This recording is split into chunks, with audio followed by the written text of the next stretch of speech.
Good morning, team, as we head into another busy week of wagging tails, muddy paws, medication schedules, door alarms, and summer heat, and surprise zoomies. Remember this: safety is not something we add on to pet care, it is pet care.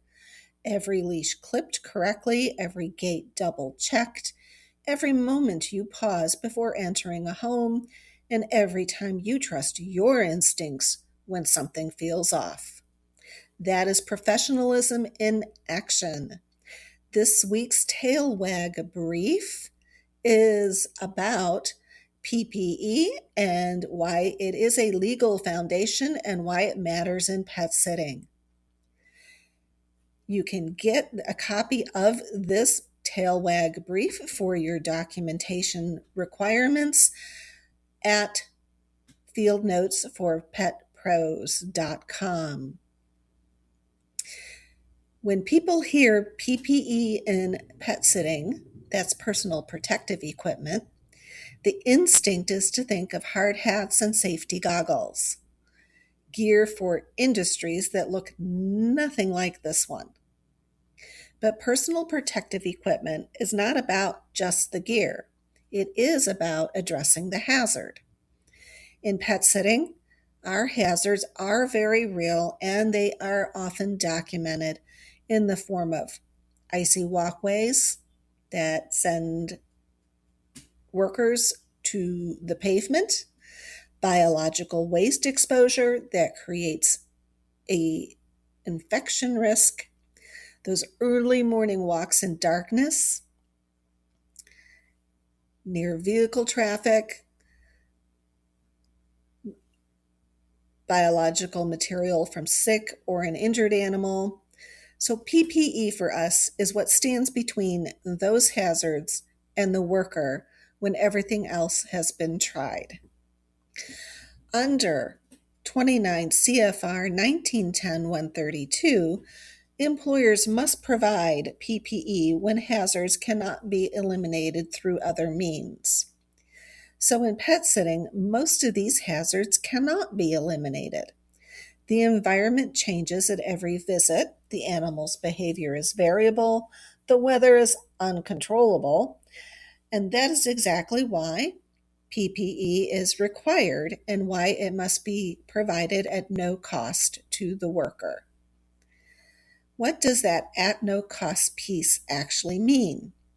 29 CFR 1910-132H is direct. Employers must pay for required PPE. Workers should never be purchasing their own protection against hazards that the job creates. So if a sitter is buying her own traction devices, their own gloves, their own flashlight because the employer hasn't provided them, that might be a compliance gap because it's not a worker responsibility.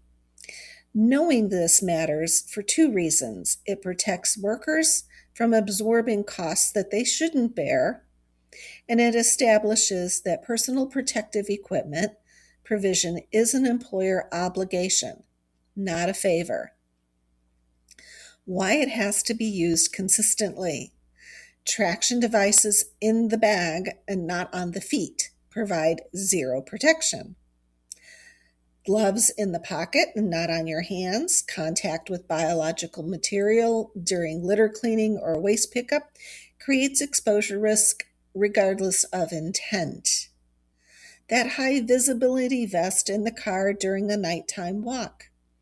A driver cannot see what is not visible. That reflective material only works when it's being worn. And a flashlight with dead batteries is functionally the equivalent to no flashlight. And no, your flashlight on your iPhone does not count. So inspection before use is a worker responsibility precisely because of this. And here are your discussion questions if you've never thought about these things. What piece of required personal protective equipment do you use most consistently? And which one do you most often leave behind or skip?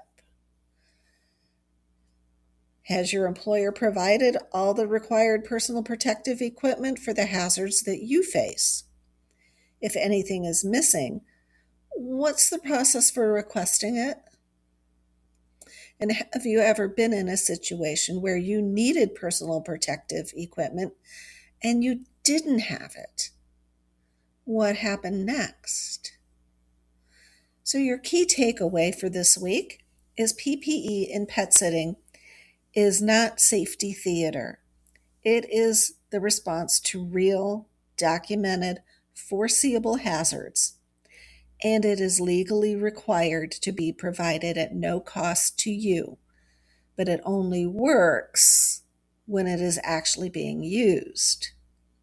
So before your next shift, before physically check that all 5 required personal protective equipment items are with you and in good working condition.